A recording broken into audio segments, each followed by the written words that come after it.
Assalamualaikum warahmatullahi wabarakatuh. Selamat datang di channel Guru Sunardi. Pada video kali ini kita akan belajar subtema 1, pembelajaran 1, kelas 4, tema 1, gagasan pokok, keberagaman budaya dan bunyi. Adapun tujuan pembelajaran ini, yang pertama adalah mampu mengidentifikasi gagasan pokok dan pendukung di setiap paragraf. Yang kedua, siswa mampu menyajikan gagasan pokok dan gagasan pendukung bacaan keragaman budaya. Yang ketiga, siswa mampu menyebutkan keragaman budaya etnis dari teman-teman sekelasnya. Yang keempat, siswa mampu mengkomunikasikan keragaman budaya. Kelima, menjelaskan cara menghasilkan bunyi dari berbagai benda. Dan yang keenam adalah menyajikan laporan hasil pengamatan. Untuk melihat materi ini bisa dilihat di buku siswa halaman 1 sampai halaman 12. Apa yang akan kita pelajari? Ada 3 hal. Yang pertama adalah gagasan pokok. Jadi setiap bacaan itu terdiri dari beberapa paragraf. Setiap paragraf memiliki gagasan pokok yang diperkuat oleh gagasan pendukung. Gagasan pokok adalah ide utama yang dibahas dalam satu bacaan, bisa berupa kalimat atau pokok paragraf. Gagasan pendukung adalah uraian tambahan untuk memperkuat gagasan pokok. Cara mendapatkan gagasan pokok adalah: pertama, bacalah paragraf dengan cermat. Yang kedua, cermati kalimat pertama hingga akhir. Ingat, gagasan pokok itu bisa saja terdapat pada awal paragraf, tengah paragraf, akhir paragraf, atau bahkan gabungan antara awal, akhir, dan tengah paragraf, atau di seluruh paragraf. Nah, ini kita coba cari bacaan pawai budaya paragraf 1 di mana letak gagasan pokoknya. Pawai budaya sangat menarik. Paragraf 1 di kalimat pertama dan kalimat kedua ternyata. Jadi, gagasan pokoknya adalah pawai budaya sangat menarik karena selalu menampilkan keragaman budaya.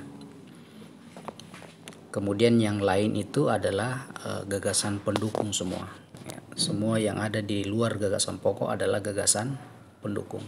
Nah, tugas kalian yang pertama adalah mencari gagasan pokok dan gagasan pendukung paragraf ini. Ada di buku siswa kalian. Yang kedua juga masih pada bacaan pawai budaya. Silahkan ditemukan gagasan pokok dan gagasan pendukung. Selanjutnya kita belajar keragaman budaya. Dari bacaan pawai budaya tadi kita mengetahui bahwa Indonesia memang sangat beragam. Apa itu beragam? Beragam artinya bermacam-macam, beraneka macam. Jadi Indonesia dikenal sebagai negeri dengan keragaman budaya. Yang berbeda itu adalah suku, etnis, agama, dan lain-lain. Nah, sekarang tugas kita nomor 3 adalah tuliskan 5 temanmu di kelasmu yang berasal dari daerah yang berbeda. Lalu mintalah kepada mereka apa ciri khas daerahnya. Misalnya kalau di Makassar ada makanan khas seperti coto, ya, dan seterusnya. Tugas kita nomor 4 adalah menjawab pertanyaan ini. Ya. Ada di buku siswa juga.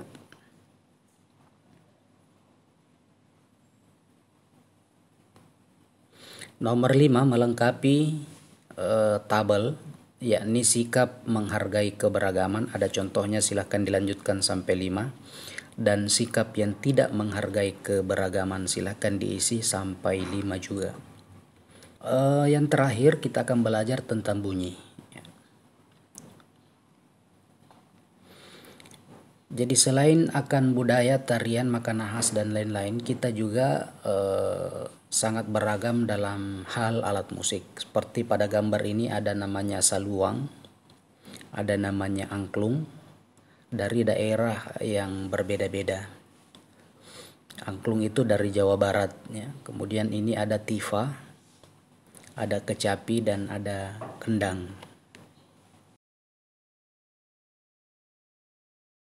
Bagaimana benda tadi dapat menghasilkan bunyi? Segala macam bentuk bunyi berasal dari benda yang bergetar. Getaran dari suatu benda akan mengakibatkan udara di sekitarnya bergerak. atau bergetar. Getaran tersebut menimbulkan gelombang bunyi di udara. Benda yang bergetar dan menghasilkan bunyi disebut sumber bunyi. Nah, dari udara inilah akan menuju ke gendang telinga kita sehingga terdengar oleh kita. Nah, tugas nomor 7 adalah melengkapi tabel cara menghasilkan bunyi dari benda tersebut di bawah ini: gendang, gitar, dan biola. Demikian video ini, mudah-mudahan bermanfaat. Terima kasih. Assalamualaikum warahmatullahi wabarakatuh.